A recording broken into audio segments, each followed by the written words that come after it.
चलिए, अब आज का टॉपिक हमारा है ब्रिटिश शिक्षा नीति। देखिए, ब्रिटिश शिक्षा नीति के बारे में हम लोग ऑलरेडी पहले कई सारा इन्फॉर्मेशन हम लोग पढ़ चुके थे। ब्रिटिश शिक्षा नीति ब्रिटिश शिक्षा नीति जो लागू हुआ, उसके पीछे मकसद क्या है? उसके पीछे देखा जाएगा तो दो मकसद दिखता है। सबसे पहला मकसद क्या है? वो चाहते थे कि भारत से सस्ता कर्मचारी मिल सके, क्योंकि अगर ब्रिटेन से अगर वो बुलाते वहाँ से लोगों को, उसको ज़्यादा सैलरी देना पड़ता। काम तो उनका होता, ऑफिशियल वर्क जो भी था काम होता, लेकिन सैलरी ज़्यादा लेते वो। और अगर वो भारत के लोगों को रखते तो कम पगार पर भी काम चल जाता, यानी कि कम सैलरी पर भी काम हो सकता था। पहला मकसद ये था। दूसरा मकसद हम क्या देखते हैं कि ब्रिटिश शिक्षा नीति के माध्यम से क्या हुआ कि यहाँ के लोगों का रहन सहन, वेशभूषा और विचार को, सबसे बड़ा बात है विचारों को बदला। तो ब्रिटिश शिक्षा नीति के माध्यम से जो भारतीय लोगों का विचार बदला, इसके वजह से ब्रिटिश का एक खरीदार वर्ग तैयार हो गया। क्योंकि ब्रिटेन में जो औद्योगिक क्रांति चल रहा था, तो जितने सारे वहाँ पर जो सामान बन रहे थे, खरीदने वाला भी तो कोई चाहिए। अब भारत में उस समय क्या चल रहा था? सब लोग खादी वगैरह पहन रहे थे। अच्छा, खादी वस्त्र उद्योग यहाँ पर उस समय ठीक ठाक कंडीशन में था। लेकिन जब बाद में जब ब्रिटिश निर्मित वस्तु, यानी कि जब वहाँ का कॉटन वाला जो सामान आने लगा, जो मशीन से बना हुआ जो कपड़ा वगैरह जो स्टिचिंग किया हुआ जो आने लगा, इसके वजह से क्या हो गया? अब लोग धीरे धीरे खादी पहनना कम कर देंगे, क्योंकि वहाँ के कपड़ों की क्वालिटी क्या है? ज़्यादा अच्छा है, उनका डिज़ाइन भी अलग है, वो कपड़े ज़्यादा टिकते भी थे। तो हम क्या देखते हैं कि ब्रिटिश शिक्षा नीति से ना केवल, देखो, ब्रिटिश शिक्षा नीति का कभी ये मकसद रहा ही नहीं कि यहाँ के लोगों को हमें वो एक सभ्य बनाना है, और या फिर कह सकते हैं कि यहाँ के लोगों को पढ़ा लिखा, मतलब कि यहाँ पे सामाजिक क्रांति करना चाहते हैं। ऐसा कुछ भी नहीं था। ये सभ्य बनाने वाला जो नाटक था वो झूठा नाटक था। दरअसल ये सभ्य बनाने के नाम पर वो हमें क्या कर रहे थे? उपनिवेश बना रहे थे, गुलाम बना रहे थे। और ये गुलाम बनाने का ही तो तरीका था, हमारे सोच विचार को बदलना। ईसाईकरण को की जो प्रवृत्ति बढ़ाया गया, जो पढ़े थे हम लोग पिछले वीडियो में, लेक्स लॉकी एक्ट, ईसाईकरण को प्रमोट करते थे वो। तो तमाम सारी चीज़ों को हम लोग डिटेल में हम लोग देखेंगे। आज का वीडियो का हमारा मकसद ये है कि ब्रिटिश शिक्षा नीति का उद्देश्य क्या है। तो पहले हमको समझना है, उद्देश्य समझना है, उसके बाद देखेंगे इसका विकास कैसे हुआ। अचानक से एक दिन में तो पूरा ब्रिटिश शिक्षा नीति लागू नहीं हो गया होगा, उसको एक क्रम के माध्यम से तरीके से ही लागू हुआ होगा। तो उस विकास के क्रम में कई प्रकार के आयोग भी देखने को मिलता है, कई प्रकार के कमीशन बनाया जाएगा, कमेटी गठित किया जाएगा। जैसे इसमें हंटर आयोग वगैरह आपने पढ़ा होगा, जैसे वुड घोषणा जो कि 1854 में आया था। उसके बाद फिर आपका यहाँ पर है हंटर आयोग है, टॉमस रेले है, सैंडलर कमीशन है, हंटर कमीशन है, उसके बाद सार्जेंट योजना। तो ये जो कई प्रकार का जो आयोग है, इसको हम सबसे पहले लास्ट में देखेंगे। अभी पहले इसको पढ़ते हैं, इसको जो है वो कब देखेंगे? लास्ट में देखेंगे, जब पूरा ब्रिटिश शिक्षा नीति समझा देंगे, इसका मूल्यांकन वगैरह देख लेंगे, सकारात्मक परिणाम क्या रहे, नकारात्मक परिणाम क्या रहे, तब उसके बाद बताएंगे कि आखिर ये लागू जब कर रहे थे तो उन समय उनका मकसद क्या था। इसको बाद में हम लोग देखेंगे, ठीक है। उसके बाद देखेंगे आंग्ल प्राच्य विवाद।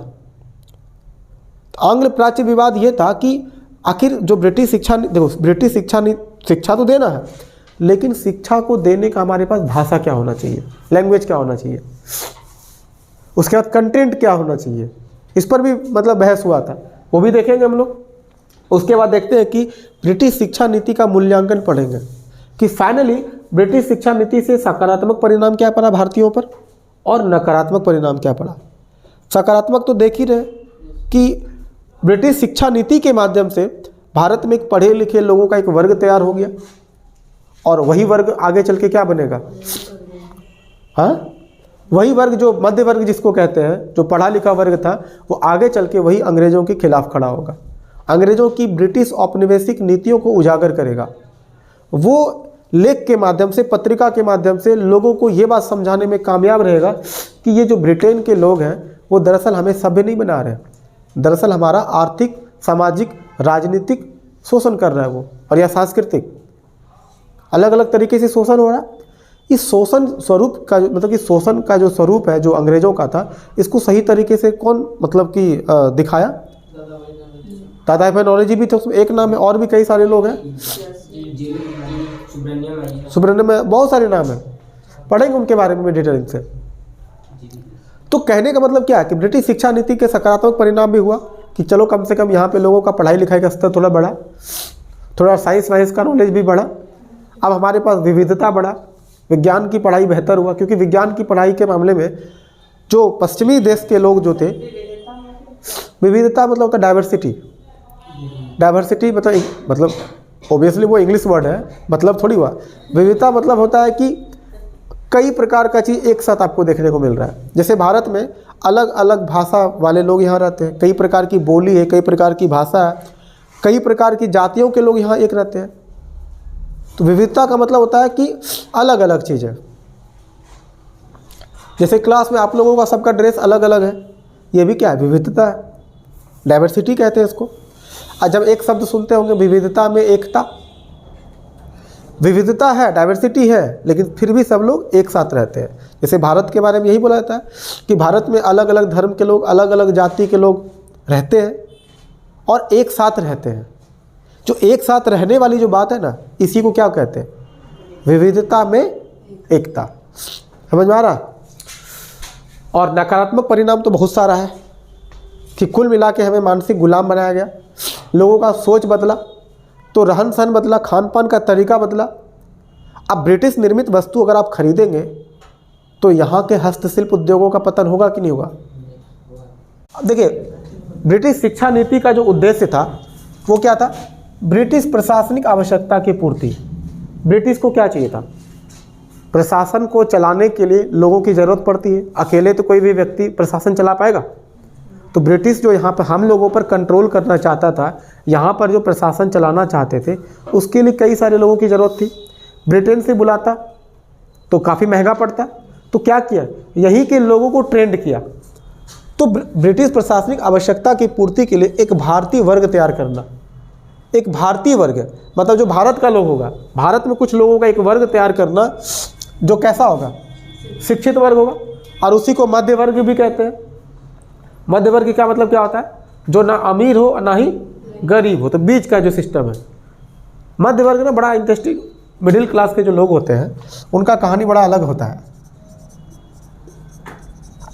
मिडिल क्लास के लोग पढ़ाई लिखाई पर क्यों ध्यान देते हैं? कभी सोचे इस बारे में? हाँ, मिडिल क्लास के लोग पढ़ाई लिखाई पर ज़्यादा ध्यान क्यों देते हैं? पढ़ाई लिखाई का स्तर ज़्यादातर अभी भी ज़्यादा पढ़ा लिखा लोग आपको मिडिल क्लास के लोग मिलेंगे। इसका रीज़न क्या है बताइए? नहीं हो पा रहा, बताते हैं। मिडिल क्लास क्या समझिए, मिडिल क्लास के साथ समस्या क्या है कि वो जब गरीब आदमी, देखिए उसको अमीर आदमी भाव नहीं देगा। अमीर व्यक्ति इसको भाव देगा? नहीं देगा। और ये गरीब आदमी के साथ उठना बैठना इसको तौहीन जैसा लगता है। इसको लगता है कि हम गरीब आदमी के साथ, मतलब जो सबसे लोअर क्लास के लोग हैं, जैसे मान लीजिए रिक्शा वाला, ठेला वाला, उसके साथ ये बैठ के गप तो मारेगा नहीं। अमीर आदमी वैल्यू नहीं दे रहा है और गरीब आदमी के साथ बैठ नहीं सकता है। गरीब का मतलब समझ रहे हो? निम्न वर्ग का जो बात बोल रहे हैं, ये आपका हो गया उच्च वर्ग का, ये हो गया आपका निम्न वर्ग। ये अमीर वर्ग इसको भाव नहीं देता है और गरीब आदमी के साथ वो बैठ नहीं सकता है। निम्न वर्ग के साथ वो बैठना अपना तौहीन समझता है। तो ऐसे में इसके पास ऑप्शन क्या है? ये भाई साहब अकेला पड़ जाएगा, और अकेले में पढ़ाई लिखाई ठीक ठाक होता है, ये ठीक से पढ़ाई लिखाई करेगा। दूसरा रीज़न ये है कि शिक्षा एक ऐसा माध्यम है जो ये अपने क्लास को चेंज कर सकता है। इसके पास ज़्यादा पूंजी नहीं होता है, तो ये व्यापार या रोजगार नहीं कर पाएगा। शिक्षा के माध्यम से ये अच्छी नौकरी ले सकता है, और अच्छा नौकरी अगर मिल गया तो ये अपने क्लास को चेंज कर सकता है। मतलब यही मिडिल क्लास अगर अपर क्लास बनना चाहेगा तो इसके पास चूंकि पूंजी होता है, क्या पूंजी? वित्तीय पूंजी बहुत कम होता है। ठीक है, वित्तीय पूंजी उतना नहीं होता है कि वो अचानक से अंबानी की बराबरी करेगा। ठीक है, इसके पास क्या हो सकता है? इसके पास बौद्धिक पूंजी हो सकता है, इंटेलेक्चुअल प्रॉपर्टी कहते हैं इसको। मतलब ये किसी कंपनी का सीईओ बन सकते हैं अगर दिमाग से अच्छे, मान लीजिए अच्छे कॉलेज से, आईआईटी वगैरह से पढ़ा लिखा बंदा है और माइंड से बहुत ही शार्प है, तो इसको किसी बड़े कंपनी में इसको बुला सकता है। और मान लो एमडी या सीईओ वगैरह के लेवल पे चला गया, जैसे कि मार्क जकरबर्ग जैसे लोगों की हम बात बोल रहे हैं। आज मार्क जकरबर्ग हो या फिर जॉब बेजोस जो है, ये दुनिया में बहुत अमीर लोगों में कैसे शामिल हुए, अमीर कैसे बने? ये मिडिल क्लास वाले थे, ये पढ़ाई लिखाई पे फोकस किए, बौद्धिक पूंजी वगैरह इनका इंटेलेक्चुअल प्रॉपर्टीज़ काफ़ी अच्छा था, दिमाग से बहुत अच्छे थे, कोई अच्छा कंपनी हायर किया। शुरुआत में तो इनका हालत ये रहा कि कोई कंपनी इनको हायर नहीं करा था, पर इनके पास माइंड इतना तगड़ा था कि ये टेक्नोलॉजी इतना अच्छा डेवलप किए कि मार्केट में इनका डिमांड बढ़ा। आज देखिए ना, अमेजन या जो फ्लिपकार्ट है अपना खुद का कुछ नहीं बनाता है, कुछ बनाता है क्या? कुछ नहीं, लेकिन दूसरे का प्रोडक्ट बेच करके, बीच का मीडिएटर का काम कर करके आज वो अरबों में पैसे कमा रहा है। ये अमेजन और फ्लिपकार्ट है। तो मिडिल क्लास के पास सबसे मेन चीज़ क्या होता है? दिमाग। इनके पास पैसे बहुत सारे। तो गरीब और अमीर के बीच अगर ये मिडिल क्लास अमीर बनना चाहेगा, इसके पास शिक्षा के अलावा कोई माध्यम नहीं है। ये अपने आप को एजुकेट करके ही, अपना पढ़ाई लिखाई के माध्यम से ही अपने क्लास को चेंज कर सकता है, क्योंकि इसके पास उतनी पूंजी होती नहीं है। अब देखिए, एक शिक्षित मध्य वर्ग जो होगा, जो रक्त एवं रंग में क्या होगा? भारतीय, लेकिन आचार विचार और रुचि में वो कैसा होगा? अंग्रेज। और इसके वजह से क्या होगा? ब्रिटिश शासन को मजबूती मिलेगा। अब आचार विचार और रुचि क्या होता है? आचार का मतलब क्या होता है? ये हंस रही है, लग रहा है खाने पीने का आचार की बात बोल रहे हैं। कौन? आचरण, बिहेवियर जिसको कहते हैं। तो आपका बिहेवियर कैसा हो? अंग्रेजों के तरह हो। गुड मॉर्निंग बोल करके मतलब आपका अभिवादन किया जाए, और पहले राम राम भैया, राम राम, ऐसे होता था। तो ये हम लोगों का अपना पारंपरिक तरीका था। राम राम हो, या फिर जैसे इस्लाम में जो मुस्लिम लोग क्या करते हैं, अस्सलाम वालेकुम, उधर से बुलाता है वालेकुम अस्सलाम, ये ऐसे चलता है। तो अब ये तरीका था हम लोगों का पारंपरिक तरीका। लेकिन अब क्या चलता है? अब जैसे कि सिखों में क्या चलता है? सत श्री अकाल, तो सत श्री अकाल उधर से भी होता है। तो ये तरीका था। तो आचरण कैसा, अब लोगों का आचरण कैसा हो जाएगा? गुड मॉर्निंग वाला होगा। तो चलो भाई, गुड मॉर्निंग वाला, आचार विचार बदल गया, आचार बदला, विचार भी बदलेगा। क्योंकि आप किसको पढ़ रहे हैं? जेएस मिल को पढ़ रहे हैं, बेंथम को पढ़ रहे हैं। तो आपका विचार, सोचने समझने का जो मानवतावादी विचार है, अब लोग अपने मौलिक अधिकार को लेकर के एक्टिव हो जाएंगे। मानव को एक बराबरी का दर्जा समझा जाएगा। जात पात को लोग धीरे धीरे खराब मानने लगेगा। तो विचार बदला ना, आपका सोचने समझने का तरीका बदला ना। और रुचि, इंटरेस्ट, आपका इंटरेस्ट भी बदल गया। अब आपका खाने पीने का जो तरीका है वो बदला, रहने सहने का तरीका बदला, पहनने ओढ़ने का बदला। देखिए, जब कोई व्यक्ति, गांव का आदमी शहर जाता है, यही सब चीज़ तो बदलता है। मान लीजिए कि कोई नॉर्मल व्यक्ति जब गांव से शहर जाता है, उसका आचरण बदलता है कि नहीं? शहर जाता है, थोड़ा सभ्य तरीके से बात करना सीख जाता है, विचार भी थोड़ा बदल जाता है। कल तक वो जब तक गांव में था तो वो पान दुकान पर आसपास घूमते रहता था, और आजकल वो कहाँ घूम रहा है? अब उसको अच्छा नहीं लगता है बैठना पान दुकान पर, चौकसी में बैठना अच्छा नहीं लगता है। अब वो किसी मुखिया जी का चापलूसी नहीं करेगा। वो पहले क्या होता था, जब गांव में रहता था, कोई काम धंधा होता नहीं था, मुखिया जी के आसपास, सरपंच जी के आसपास घूमते रहता था। अब उसको बुरा लग रहा है। तीसरा, रुचि, अब इसका इंटरेस्ट बदल गया। देखिए उसका कपड़ा, रहन सहन का, दिल्ली जाइए, जाके देखिए, जैसा ऊपर का लाल शर्ट, हरा पैंट, पीला जूता। जब आप उसको, एक एग्जाम्पल दे रहे हैं, वैसे तो सबका अलग अलग तरीका है। जब आप देखिएगा, कहिएगा कि यही कपड़ा अगर पहन के हम गाँव में घूम लें, क्या अतरंगी वाला ड्रेस पहन के लाए हो भाई, ये कहाँ से बैंड बाजा वाला ड्रेस पहन के लाए हो, ऐसे बोलेगा लोग। लेकिन दिल्ली में चल रहा, लाल शर्ट है, हरा पैंट है, पीला जूता, लाल टोपी पहन लीजिए, कोई दिक्कत है, वो भी चलेगा। चश्मा लगा के हीरो बन रहे, कोई वहाँ पर कोई आपसे पूछने वाला नहीं है। दिल्ली क्या, बड़े कोई भी शहर आप चले जाए, जो पहनना है पहनिए। हाफ पैंट में निक्कर में घूम रहे हैं, कोई दिक्कत नहीं है। निक्कर पहना हुआ है, अमीर आदमी निक्कर पहन के घूम रहा है, और नाइकी का शूज पहन के बिना मोजे का घूम रहा है, वो उसका फैशन है।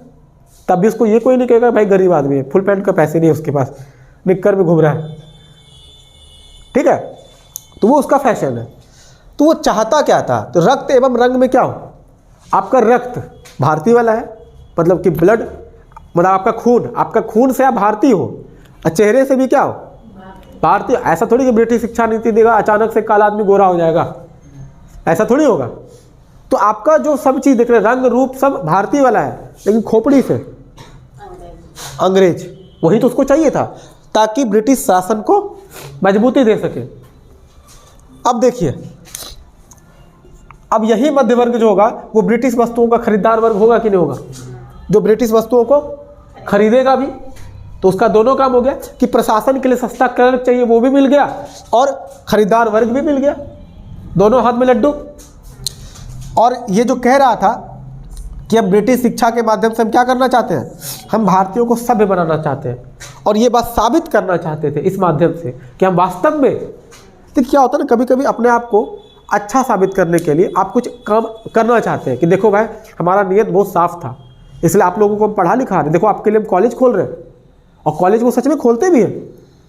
तो आपको लगेगा कि ये तो वाकई में जो कह रहे थे बात तो सही लग रहा है, हम लोगों को देखिए विज्ञान की पढ़ाई हो रहा है, पढ़ाई लिखाई का स्तर बेहतर हो रहा है। लेकिन दरअसल वो क्या चाहते थे, वो थोड़ी चाहते थे आप पढ़ाई लिखाई करके बेहतर बनो, वो ये चाहते थे कि ब्रिटिश शासन के लिए सस्ता क्लर्क हो जाए, मतलब ये बस वही सस्ता क्लर्क, और एक खरीदार वर्ग तैयार हो जाए, जो कि उनका मेन मकसद वही था। इसके लिए वो इतना तामझाम कर रहे हैं, कई तरह तरह के कमीशन वगैरह बैठाया जा रहा है। ठीक है, तो ये जितना बात जो इसमें लिखे हैं, ठीक है, पॉइंट के माध्यम से इसको आप चाहे तो आप लिख सकते हैं। ठीक है, डिटेल में अगर लिखना चाहे तो लिख सकते हैं, तो लिखिए इसी चीज़ को डिटेल में, देखिए कैसे लिखते हैं। लिखिए ब्रिटिश शिक्षा नीति का उद्देश्य, हेडलाइन दीजिए, क्योंकि ये मेंस में ऐसे क्वेश्चन पूछे जाते हैं, इसलिए इसका थोड़ा सा, ये तो डायग्राम के माध्यम से आपको बताएं, डिटेलिंग में देखिए कैसे लिखते हैं।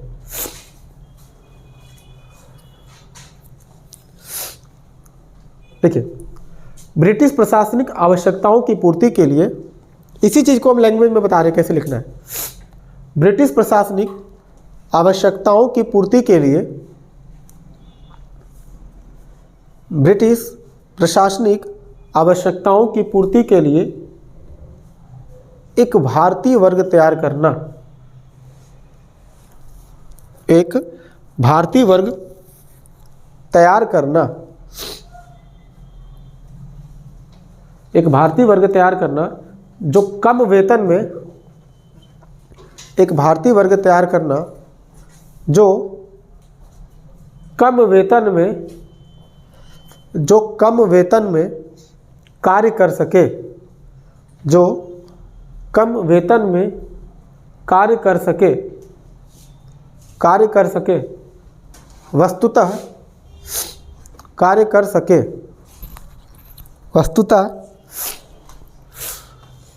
वस्तुतः एक ऐसा शिक्षित वर्ग, वस्तुतः एक ऐसा शिक्षित वर्ग तैयार करना, वस्तुतः एक ऐसा शिक्षित वर्ग तैयार करना, वस्तुतः एक ऐसा शिक्षित वर्ग तैयार करना जो रक्त एवं रंग में, जो रक्त एवं रंग में भारतीय हो, जो रक्त एवं रंग में भारतीय हो, किंतु आचार विचार और रुचि में, किंतु आचार विचार और रुचि में, आचार विचार और रुचि में अंग्रेज हो, आचार विचार और रुचि में अंग्रेज हो, जिससे यह वर्ग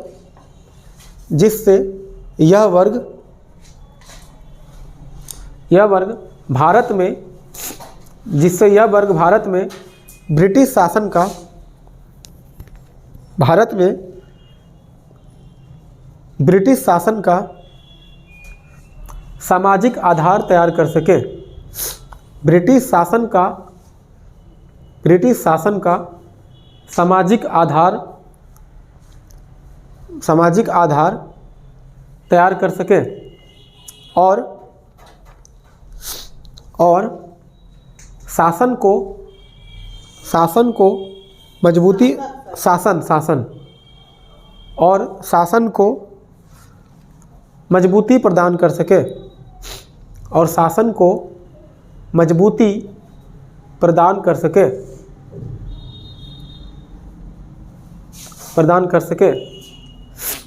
अगला पॉइंट लिखिए, पॉइंट नंबर दूसरा समझ लीजिए एक तरह से। इसको पहला, हाँ इसको पहला मान लीजिए, ये पहला पॉइंट था। अगला पॉइंट लिखिए, शिक्षित भारतीयों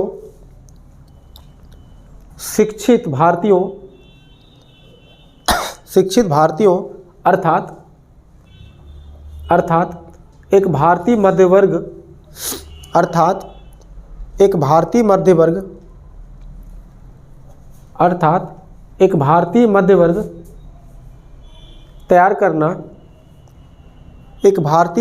तैयार करना जो ब्रिटिश वस्तुओं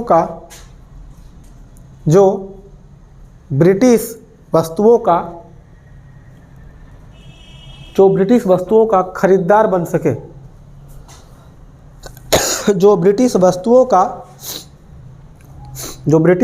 का खरीदार बन सके। तीसरा पॉइंट लिखिए, आधुनिक शिक्षा के माध्यम से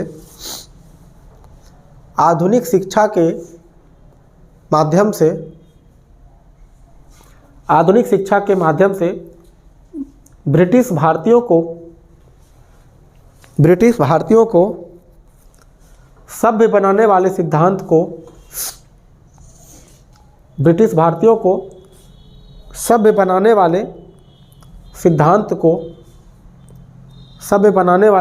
को प्रमाणित कर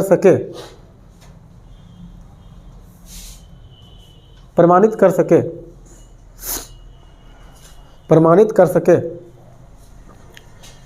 आप पैराग्राफ चेंज कीजिए, नीचे लिखिए, इस तरह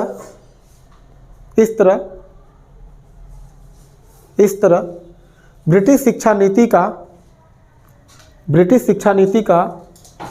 मूल उद्देश्य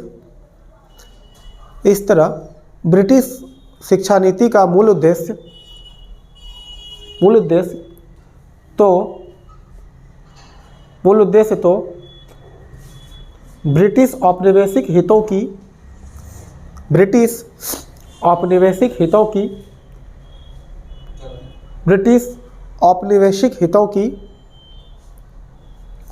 औपनिवेशिक हितों की पूर्ति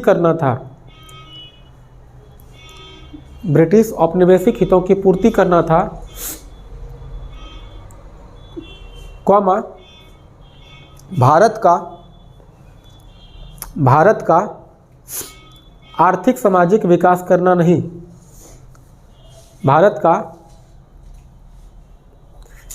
का आर्थिक सामाजिक विकास करना नहीं।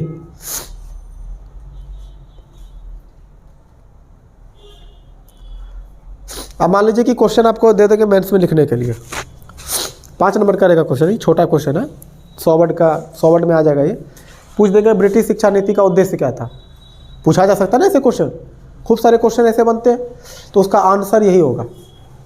कंक्लूजन नीचे लिखा दिए, ब्रिटिश शिक्षा नीति जो है क्यों चाहिए था, वो शुरुआत में देखिए लिखा हुआ है कि ब्रिटिश प्रशासनिक आवश्यकताओं की पूर्ति के लिए, ठीक है। अब अगला देखिए, शिक्षा का विकास, इसको मिटाते हैं। अब ये विकास कैसे हुआ, तो वीडियो को पॉज करके पहले इसको लिख देते हैं, ठीक है, पॉज कर दिए वीडियो को। देखिए अब ये शिक्षा का विकास होगा, अब इसी शिक्षा के विकास को कहते हैं आंग्ल प्राच्य विवाद। पहले समझते हैं पूरा ये आंग्ल प्राच्य विवाद क्या है। आंग्ल प्राच्य विवाद का मतलब, आंग्ल मतलब क्या होता है, अंग्रेजी, प्राच्य मतलब प्राचीन। अब ये जो विवाद है किस बात को लेकर के हो रहा है कि कुछ लोगों का, ब्रिटिश में ही कुछ लोगों का मानना था कि प्राचीन शिक्षा ज़्यादा जरूरी है, ठीक है, और कुछ लोगों का मानना ये था कि प्राचीन शिक्षा की तुलना में अंग्रेजी शिक्षा ज़्यादा जरूरी था। इसी को लेकर के भिड़ंत होगा, हालांकि दोनों ही जो ज़रूरत था वो अंग्रेजों का ही पूरा होगा। तो ये आंग्ल और प्राच्य विवाद क्या था वो समझिए। शुरुआत में क्या हुआ, जो कुछ अंग्रेज थे वो परंपरागत भारतीय शिक्षा पद्धति को लागू किया। मतलब शुरू में वो इंग्लिश की बात नहीं बोल रहा है, वो कह रहा है कि जिस भाषा के आप जानकार हो, आपको उसी भाषा में बेहतर कॉलेज की फैसिलिटीज़ पूरा करेंगे। क्या कर रहा है ये कलकत्ता मदरसा कॉलेज की स्थापना करेगा। तो ये मदरसा खोलने का वजह क्या था, ताकि जो मुस्लिम वर्ग के लोग हैं वो वहाँ पर पढ़ाई कर सके, कुरान की पढ़ाई ठीक से हो पाए। ठीक है, उसके बाद बनारस संस्कृत कॉलेज, वो किसके लिए रहेगा? हिंदुओं के लिए, ताकि जो हिंदू वर्ग के लोग हैं वो वेद पुराण वगैरह ठीक से पढ़ सके। और ऐसा करने के पीछे मकसद क्या था? ताकि जो ये शिक्षित भारतीय हो, ये भारतीय भाषा के जानकार होगा। वैसे सीधी सी बात है, उस दौर में पढ़ाई लिखाई का स्तर बहुत निम्न था, कुछ ही लोग पढ़े लिखे होते थे, और उतने कम लोग भी नौकरी करने के लिए ब्रिटिश के पास तो आएगा नहीं, तो क्या करेगा? तो ऐसे में अंग्रेज चाहते थे कि भारतीय भाषा के जानकार वर्ग थोड़ा सा ज़्यादा हो। अब ज़्यादा लोग आपको चाहिए तो आपको ज़्यादा लोगों को पढ़ाना पड़ेगा ना। अब ये जो भारतीय भाषा के जानकार लोग थे वो जुडिशरी में हेल्प करेगा अंग्रेज़ों को, क्योंकि उस समय न्याय विभाग में संस्कृत और फारसी विद्वान का ज़रूरत था। जो ब्रिटिश न्यायपालिका व्यवस्था जो आप लोग को पढ़ा चुके हैं, उसमें देखिएगा कि न्याय करने वाले लोग जो जज होते हैं उनको पता होना चाहिए ना भाई कि आखिर कुरान में क्या कहता है, कुरान में क्या लिखा है। तो मुस्लिमों को उसके कानून के हिसाब से फैसला दिया जाएगा और हिंदुओं को उसके कानून के हिसाब से। मतलब कहने का मतलब है कि जब भी कानून की व्याख्या का बात होगा तो भारतीय धर्म ग्रंथ को भी स्टडी करना ज़रूरी था। आज भी जो भारत के जज हैं वो कुरान को पढ़ते हैं, उनको पढ़ना पड़ता है, शरीयत को पूरा उनको पता है, क्योंकि नहीं पता होगा फिर वो जजमेंट देने में दिक्कत होगा। तो जो संस्कृत और फारसी विद्वान की ज़रूरत था वो विद्वान कैसे मिलेगा? और ये विद्वान जो चाहिए वो कहाँ चाहिए? जुडिशरी में चाहिए, न्याय विभाग में चाहिए, और इसके लिए कई सारे लोग चाहिए, पढ़े लिखे लोग चाहिए। इसके वजह से ये कलकत्ता मदरसा कॉलेज की स्थापना करते हैं और बनारस संस्कृत कॉलेज की स्थापना करते हैं। बात समझ में आया? ये कॉलेज खोलने का वजह क्या था? जुडिशरी में उनको सस्ता कर्मचारी चाहिए था, असली बात ये था, और जो कि भारतीय भाषा का जानकार हो। अब जो कुछ लोग होंगे जो संस्कृत भाषा के जानकार होंगे तो वो आपको वेद वगैरह में क्या लिखा हुआ उसका सही व्याख्या करेगा। अभी भी देखिए जुडिशरी में कलर का जरूरत पड़ता है कि नहीं? अब जो पेपर वगैरह जो बनता है, ड्राफ्टिंग जो होता है, वो तो वही लोग मिलकर कम करता है ना क्या? तो फारसी भाषा के जानकार लोग का संख्या बढ़ा और संस्कृत भाषा लोग की संख्या बढ़ा। तो ये था रीजन क्या? ये प्राच्य लोगों का समर्थक। अंग्रेजों में वैसे लोग जो चाहते थे कि प्राचीन शिक्षा को बेहतर करके क्या पूरा करना है? न्याय में। अब देखिए, अब अंग्रेजी शिक्षा के जो समर्थक थे, जितने भी सारे ईसाई मिशनरी थे, अब ईसाई मिशनरी वो तो बाइबल पढ़ेंगे ना। अब बाइबल किस में लिखा होता है? इंग्लिश में। तो उनको क्या मतलब है कि आपको संस्कृत, हाँ इंग्लिश में ही लिखा होता है।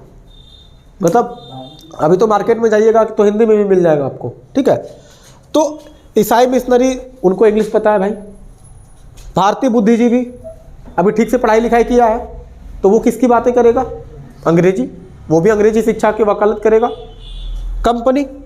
कंपनी को भी सस्ता कलर चाहिए, तो उसको क्या मतलब है कि भाई आपको संस्कृत आता है कि नहीं आता है, आपको फारसी आता है कि, उससे क्या मतलब है? कंपनी अगर अपने अंदर किसी एम्प्लॉय को रखेगा वो तो वैसे एम्प्लॉय को रखेगा ना जो अंग्रेजी आता हो। हाँ, जुडिशरी का मामला में वहाँ पर ये चाहिए भाई, जिसको परंपरागत भारतीय शिक्षा जिसको पता है, जिसको वेद पता है, जिसको कुरान पता है। तो न्यायपालिका के लिए प्राचीन शिक्षा जरूरी था। इसलिए अंग्रेज के कुछ लोग चाहते थे कि यहाँ पर ये सारे कॉलेज के माध्यम से हम एक सस्ता कर्मचारी तैयार कर सके जो कि हमको जुडिशरी में हेल्प करेगा। लेकिन बाकी जगह पे थोड़ी इस सब का हेल्प है, ज़रूरत है नहीं, ज़रूरत है। अब ये लोग क्या चाहेंगे, चाहे वो ईसाई मिशनरी हो या भारतीय बुद्धिजीवी हो या कंपनी हो, ये सभी लोग चाहेंगे आधुनिक शिक्षा पर बल। मतलब ये मॉडर्न एजुकेशन की बात करेगा और ये पारंपरिक शिक्षा की बात करता है, ट्रेडिशनल एजुकेशन। इसके तहत आपको वेद कुरान पढ़ाया जाएगा और इसके तहत आपको साइंस वाइंस पढ़ाया जाएगा इंग्लिश मीडियम के माध्यम से। और 1813 का जो एक्ट आया, पढ़े थे 1813 का एक्ट, तो कई बार हम लोग देख चुके हैं। वहाँ पर क्या बोलता है, उस समय एक्ट में ये भी लिखा गया था कि शिक्षा के विकास के लिए भारत में अगर आपको एजुकेशन को बेहतर करना है तो शिक्षा के विकास के लिए 1 लाख रुपया प्रतिवर्ष खर्चा करना पड़ेगा आपको। भाई देखो, शिक्षा का अगर विकास करना चाहते हो खर्चा करना पड़ेगा, आपको कॉलेज खोलने पड़ेंगे और कॉलेज खोलने के लिए पैसा चाहिए। तो 1 लाख रुपया सालाना खर्च करोगे तो कंपनी का सस्ता कर्मचारी भी मिल जाएगा। भारतीय बुद्धिजीवी लोग भी चाहते थे भाई थोड़ा सा अंग्रेजी में पढ़ाई लिखाई हो तो अच्छा है, इनका भी काम हो जाएगा। इंग्लिश समझोगे तुम हम आसानी से ईसाईकरण कर देंगे, ठीक है। अब देखिए, लेकिन यह तय नहीं हो पाया कि किस प्रकार की शिक्षा पर खर्चा होगा। समस्या यहाँ पर आया, ठीक है 1 लाख रुपया खर्चा तो हम करेंगे, लेकिन वो पैसा किस तरह की शिक्षा पर, वैज्ञानिक तकनीकी शिक्षा पर होगा या फिर पारंपरिक शिक्षा पर खर्चा होगा। विवाद वहीं फंस गया था। तो यही था विवाद का असली वजह, जो पेच फंसा था वो यहाँ पर पेच फंस गया आकर के। पैसा खर्चा होगा ये बात तो क्लियर हो गया, पर वो पैसे को कहाँ खर्चा करके, इस पैसे को आप यहाँ पे खर्चा करोगे या फिर इंग्लिश वाला जो अलग अलग जो कॉलेज खोला जाएगा वहाँ खर्चा करना है। विवाद यही फंस गया था और फिर बाद में दिक्कत हो गया, मैटर ठंडा गया। ठीक है, अब यही सारा चीज़ जो आपको भी लिखा है उसको भाषा के रूप में लिखिए। तो हेडलाइन डालिए आंग्ल प्राच्य। अभी आंग्ल प्राच्य विवाद आपका पूरा नहीं हुआ, अभी इसके बाद बहुत कुछ सारा कुछ बाकी है। ठीक है, अभी तो सिर्फ हेडलाइन ये डालिएगा कि शिक्षा का विकास, इसको हेडलाइन डालिएगा। आंग्ल प्राच्य विवाद यहाँ पर आकर अटका हुआ है, इसके बाद का जो मामला है वो आपको बताएंगे थोड़ा सा। और शिक्षा का विकास, ब्रिटिश शिक्षा का विकास।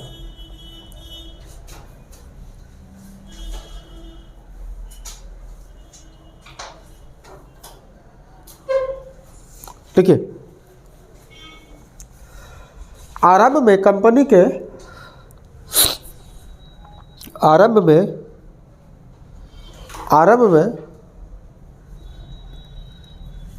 कंपनी के अधिकारियों ने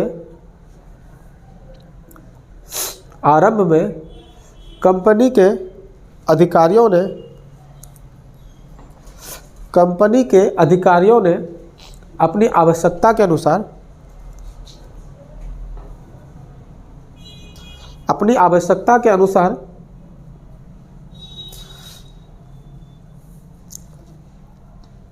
परंपरागत भारतीय शिक्षा पद्धति को परंपरागत भारतीय शिक्षा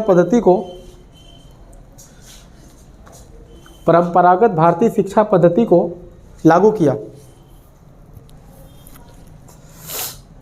परंपरागत भारतीय शिक्षा पद्धति को लागू किया, पूर्ण विराम।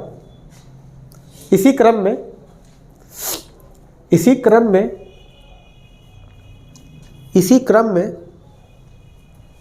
कलकत्ता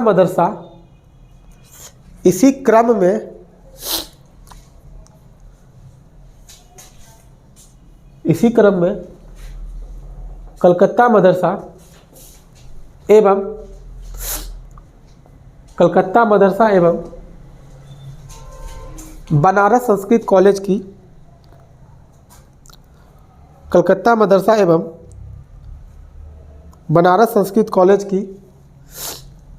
स्थापना की थी। बनारस संस्कृत कॉलेज की स्थापना की थी,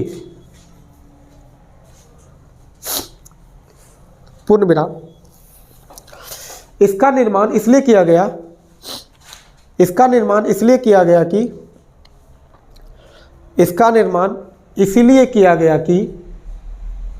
कंपनी को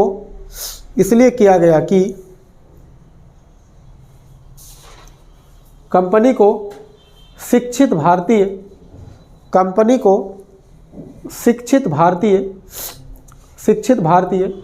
नियमित तौर पर मिल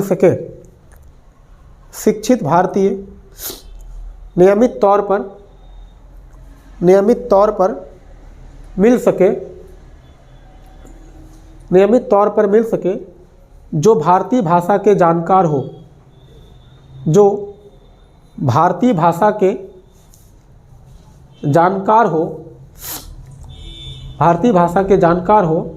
और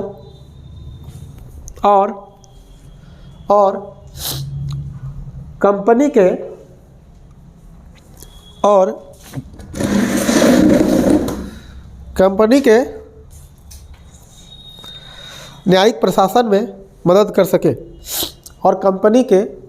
न्यायिक प्रशासन में मदद कर सके। वस्तुतः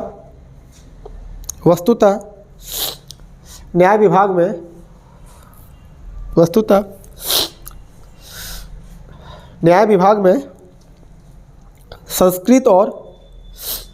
में संस्कृत और फारसी विद्वानों की आवश्यकता थी। न्याय विभाग में संस्कृत और फारसी विद्वानों की आवश्यकता थी और ये भारतीय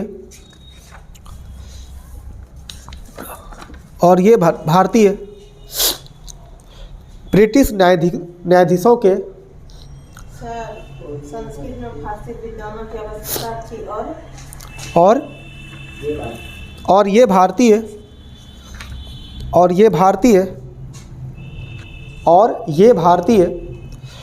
ब्रिटिश न्यायाधीशों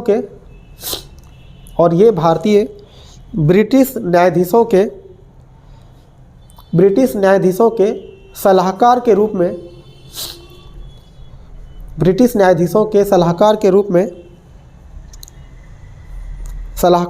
में हिंदू एवं मुस्लिम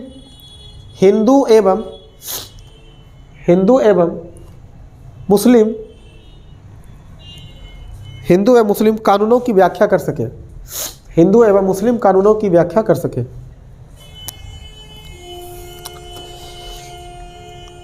पैराग्राफ चेंज कर लीजिएगा, अगला पॉइंट लिखिए। ईसाई मिशनरियों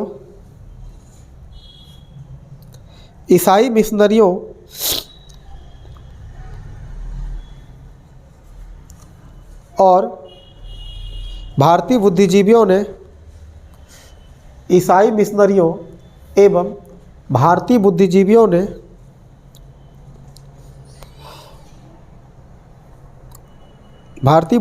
ने आधुनिक शिक्षा पर बल दिया।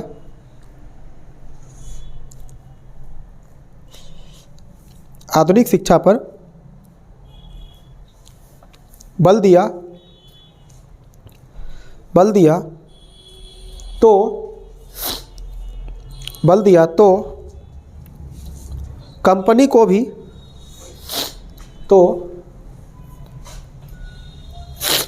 कंपनी को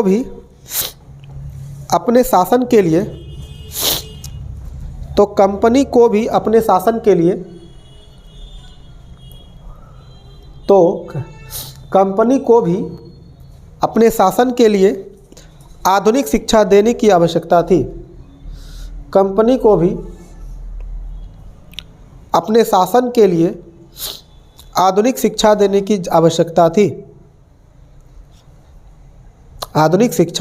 आवश्यकता थी। अतः सर्वप्रथम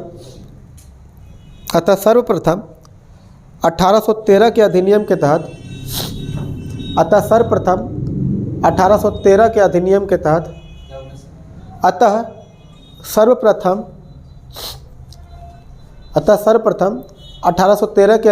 तहत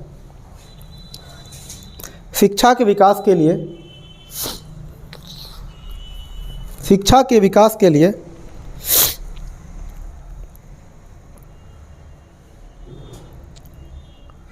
1 लाख रुपया प्रतिवर्ष खर्च करने की बात की गई। 1 लाख रुपया प्रतिवर्ष खर्च करने की बात की गई। 1 लाख रुपया प्रतिवर्ष खर्च करने की बात की गई, किंतु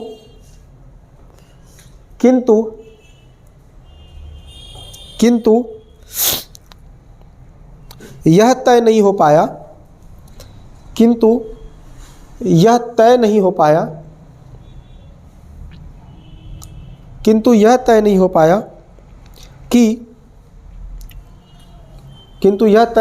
कि यह धनराशि किस प्रकार की शिक्षा पर खर्च की जाए।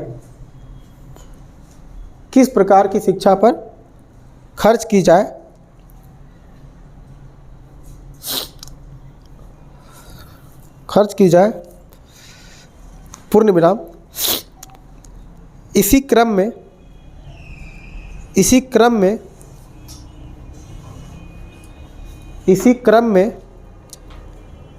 बेंटिक के